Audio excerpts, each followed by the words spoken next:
नमस्कार दोस्तों, स्वागत है आपका अपने यूट्यूब चैनल हिंद गुरुजी पॉइंट। और हम बात करते हैं आपकी बेहतर शिक्षा की। और आइए हम हाजिर हैं आपके सामने फिर एक बार लेकर के मज़ेदार और ज्ञानवर्धक वीडियो। तो ज़्यादा समय न बर्बाद करते हुए करते हैं अपनी वीडियो को शुरू।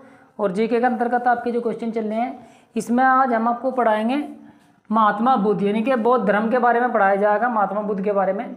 और महात्मा बुद्ध से बौद्ध धर्म के अंदर से जितने भी आपके क्वेश्चन बनते हैं आपकी परीक्षा की दृष्टि से, वो सभी हमने 2 वीडियो में समाहित करे हैं। एक वीडियो और बनाएंगे इससे अलग, तो जो बच जाएंगे वो कल की वीडियो में हम डाल देंगे, आने वाली वीडियो में। तो आइए ज़्यादा समय ना बर्बाद करते हैं, चलते हैं अपने प्रश्न पर। प्रश्न नंबर 1 है हमारा, बौद्ध धर्म का संस्थापक कौन है? तो यानी कि बौद्ध धर्म की जो स्थापना की थी वो किसने करी थी? महात्मा बुद्ध ने की थी, जिसका बचपन का नाम था सिद्धार्थ। महात्मा बुद्ध को हम गौतम बुद्ध के नाम से भी जानते हैं, ठीक है। तो महात्मा हो गए थे इसलिए उनका नाम महात्मा बुद्ध पड़ गया, नहीं तो गौतम बुद्ध कहते थे शुरू में।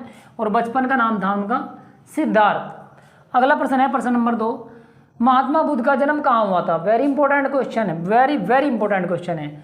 तो लुम्बिनी में हुआ था, कपिलवस्तु, ठीक है, जो आज की डेट में नेपाल के अंतर्गत आता है। और सन 563 ईस्वी पूर्व में हुआ था। तो याद रखना जगह का नाम क्या है, लुम्बिनी, कपिलवस्तु और 563 ईस्वी पूर्व, ठीक है। और वर्तमान में ये लुम्बिनी पड़ता कहाँ है? ये वर्तमान में नेपाल में पड़ता है। उस समय में भारत अखंड था, तो नेपाल का हिस्सा जो ये पड़ता है ये भी भारत में ही आता था। तो चलते हैं अगले प्रश्न में। प्रश्न नंबर 3, महात्मा बुद्ध के माता पिता का नाम। वेरी इंपॉर्टेंट क्वेश्चन, कभी माता का नाम पूछ लेते हैं, कभी पिता का नाम परीक्षा में पूछ लेते हैं। तो इनके पिता का नाम था शुद्धोधन और माता का नाम था महामाया। याद रखना, पिता का नाम शुद्धोधन और माता का नाम महामाया, ठीक है। अगला प्रश्न, प्रश्न नंबर 4, बुद्ध किस कुल के क्षत्रिय थे? ये भी बहुत ही बार परीक्षाओं में पूछा गया प्रश्न है। तो बुद्ध जो थे क्षत्रिय थे, लेकिन किस कुल के क्षत्रिय थे? तो वे शाक्य कुल के क्षत्रिय थे। जितने भी कुशीनगर या गोरखपुर के आसपास जो भी क्षत्रिय पाए जाएंगे, ज़्यादातर जो गोत्र वहाँ लोगों के मिलेंगे, आपको शाक्य गोत्र के ही मिलेंगे, ठीक है। और फैज़ाबाद में भी हैं कुछ शाक्य कुल के। तो ऐसे ही थोड़ा थोड़ा सा वंशज उनके फैलते चले गए, तो उनका जो है विस्तार बढ़ता चला गया। तो शाक्य कुल के क्षत्रिय थे, ठीक है। अगला प्रश्न, प्रश्न नंबर 5, बुद्ध ने किस उम्र में गृह त्याग दिया था? Very important question, very very important question. किस उम्र में जो है गृह त्याग दिया था और उस घटना को क्या कहा जाता है, ठीक है।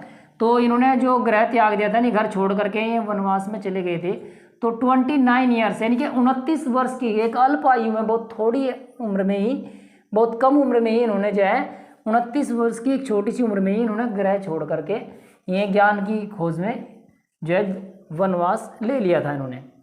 और इस घटना को क्या कहते हैं, ठीक है। ये भी कभी कभी क्वेश्चन, एक प्रश्न के अंदर से 2 प्रश्न बन गए।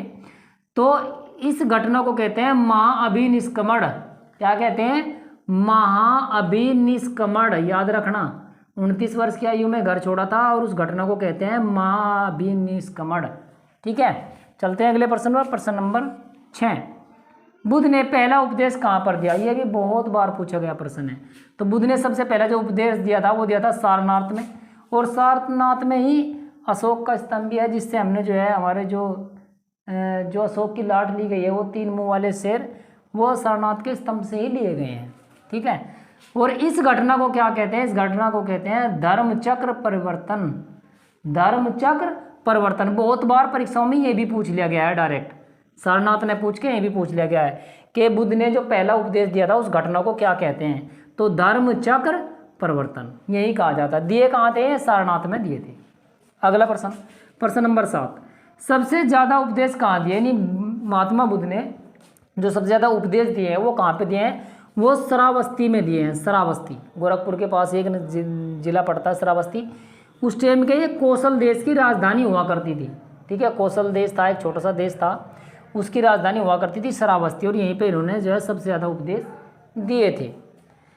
अगला प्रश्न, प्रश्न नंबर 8, इंपॉर्टेंट क्वेश्चन, बुद्ध का प्रिय शिष्य कौन था? यानी बुद्ध जी, वैसे तो बुद्ध के बहुत सारे शिष्य थे, लेकिन जो सबसे प्रिय शिष्य था, जिसे जो सबसे ज़्यादा मानते थे, उसका नाम था आनंद। आनंद, ठीक है। तो आनंद इनके सबसे प्रिय शिष्य थे।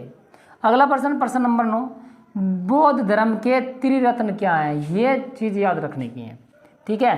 क्योंकि सारा का सारा जो बौद्ध धर्म की जो शिक्षाएं हैं वो सब इसी त्रिरत्नों पर ही डिपेंड करती हैं। तो वे त्रिरत्न क्या है? बुद्ध, धम्म और संघ। इसका अगर डिटेल से देखा जाएगा, जब आप बौद्ध धर्म, कोई भी अंदर अन्य जो धर्म के लोग हैं वो बौद्ध धर्म ग्रहण करते हैं, तो सबसे पहले यही चीज़ें सिखाई जाती है। इसे कहा जाता है बुद्धम शरण गच्छामि, धम्मम शरण गच्छामि, संघम शरण गच्छामि। इन्हीं बुद्ध की शरण में आओ, धर्म की शरण में आओ और संघ की शरण में आओ। ठीक है, तो बुद्ध, धम्म और संघ यही त्रिरत्न है। ठीक है, अगला प्रश्न, प्रश्न नंबर 10, बुद्ध के सभी साहित्य किस भाषा में लिखे गए हैं? पता नहीं कितनी परीक्षाओं में इसमें से जरूर क्वेश्चन कोई ना कोई ट्रेंड करता है, मैं आपको बता भी नहीं सकता कितनी बार ये पूछा गया है। तो ये सब के सब जो साहित्य हैं वो पाली भाषा में लिखा गया है। इन्हीं बुद्ध की जो साहित्य है, जो जितना भी साहित्य बुद्ध धर्म में लिखा गया है वो सब पाली भाषा में लिखा गया है, और यही हमारा राइट आंसर हो जाएगा। अगला प्रश्न, प्रश्न नंबर 11, बौद्ध धर्म में पूजा करने वाले संप्रदाय क्या हैं? ठीक है, तो महायान है। देखो, बौद्ध धर्म भी आगे चल करके दो शाखाओं में विभाजित हो गया था, एक महायान और एक हीनयान। महायान वे थे जो बुद्ध की पूजा करते थे, बुद्ध धर्म में पूजा करते थे, और हीनयान वे थे जो महात्मा बुद्ध को एक आदर्श पुरुष के रूप में मानते थे। चलते हैं अगले प्रश्न पर, प्रश्न नंबर 12, बुद्ध का सबसे महत्वपूर्ण सिद्धांत क्या है? वेरी इंपॉर्टेंट क्वेश्चन, एक ही क्वेश्चन के अंदर से कितनी चीज़ें आपको समझ में आएंगी। ठीक है, तो सबसे जो महत्वपूर्ण सिद्धांत है बुद्ध का वो है प्रत्यय और समुत्पाद। अब देखो, इस दुनिया में सबसे मेन चीज़ ये है कि किसी भी काम करने के लिए सबसे पहले हम कुछ काम करते हैं और फिर उसका कोई ना कोई परिणाम हम लोगों को मिलता है। ठीक है, तो प्रत्यय का मतलब होता है ऐसा होने पर, और समुत्पाद का मतलब होता है ऐसा होता है। यानी अगर हम कुछ करेंगे तो कुछ करेंगे, और उसे कुछ करने के बाद में फिर क्या होगा, कुछ ना कुछ होगा। तो इसका मतलब यह है कि ऐसा होने पर ऐसा होता है, वैसा होने पर वैसा होता है। ठीक है, जैसे अगर कोई अब चला जा रहा है और हम भी चले जा रहे हैं, अगर हम उसे जाते हुए क्या करें, अगर हम उसे जाते हुए नमस्ते करें तो वो क्या हुआ, ऐसा होने पर हमने क्या करा, उसे नमस्ते करी, तो वो भी हमें क्या करेगा, ऐसा होता है, तो बदले में वो भी हमें नमस्ते ही करेगा। और हमने कोई जा रहा है और हमने उसे गाली दे दी तो क्या करेगा बदले में, ये तो गाली देगा, नहीं तो पता लगा उठा कर डंडा और सिर में धर दिया। ठीक है, तो ये उसी चीज़ की जो है, इसी सिद्धांत पे चलते थे कि अगर ऐसा आप करोगे तो ऐसा होगा। ठीक है, अच्छे कर्म करेंगे तो अच्छा होगा, और गलत सोचेंगे, गलत करोगे तो गलत ही होगा। इसी चीज़ के बारे में उन्होंने महत्वपूर्ण सिद्धांत दिए हैं। अगला प्रश्न, प्रश्न नंबर 13, बुद्ध की मृत्यु कब और कहाँ हुई? वेरी इंपॉर्टेंट क्वेश्चन, जन्म और मृत्यु थे तो याद रखनी है आपको। 483 ईस्वी पूर्व कुशीनारा था उस टाइम, नाम इसका वर्तमान में से कुशीनगर कहते हैं। ये गोरखपुर से शायद 60 या 70 किलोमीटर दूर एक अलग जिला पड़ता है। ठीक है, अब ये वर्तमान में कुशीनगर के नाम से जाना जाता था, उस समय से कुशीनारा कहा जाता था। तो वहाँ कन्फ्यूज मत होना, अगर कुशीनगर दे दें तो कुशीनगर लगा देना, और कुशीनारा दे दें तो कुशीनारा लगा देना, आप कन्फ्यूज मत होना। ठीक है, परीक्षा में जिस तरीके से पूछे, दोनों आपके पूछेगा नहीं बिल्कुल भी, क्योंकि वर्तमान में से कुशीनगर कहते हैं, और उस समय जिस टाइम महात्मा बुद्ध के समय की बात है, उस समय से इसका नाम था कुशीनारा। ठीक है, तो बस यही इसका लास्ट प्रश्न का उत्तर था। और बस इसमें मैं थोड़ा सा ढो लेता हूँ, आप लोग एक बार इसका स्क्रीनशॉट ले लो, और आपने स्क्रीनशॉट ले लिया होगा, मैं ऐसी आशा करता हूँ। तो बस इसके कुछ क्वेश्चन आपके रह गए हैं, कुछ संगीत से संबंधित, इसके कितने सारे जो सम्मेलन हुए हैं संगीत से संबंधित, तो वो अब अगली वीडियो में मैं आप लोगों को डाल दूँगा।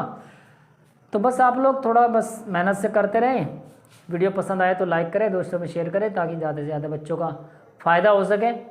और अगर कंटेंट आपकी समझ में आ रहा हो, अच्छा लग रहा हो, तो मैं तब आप लोगों को कहता हूँ कि वीडियो को लाइक और सब्सक्राइब जरूर करें। ठीक है, वैसा नहीं कह रहा हूँ मैं आपको, अगर पसंद नहीं आया कि ज़बरदस्ती कह रहा हूँ कि आप इसे सब्सक्राइब करें चैनल को, अच्छा लगे तब करना, ताकि आप लोगों का अच्छे से फ़ायदा हो सके। और एक चीज़ और मैं अंत में बता देता हूँ, जो बच्चे नए आए हो हमारी वीडियो पे, तो डिस्क्रिप्शन में नीचे लिंक है, तो आप जा करके वहाँ से चेक करके कि वीडियो 1 पार्ट 1 से लेकर के और वर्तमान में जितनी वीडियो हमने डाल दी है सीरीज़ वाइज आप एक तरफा से देख सकते हैं।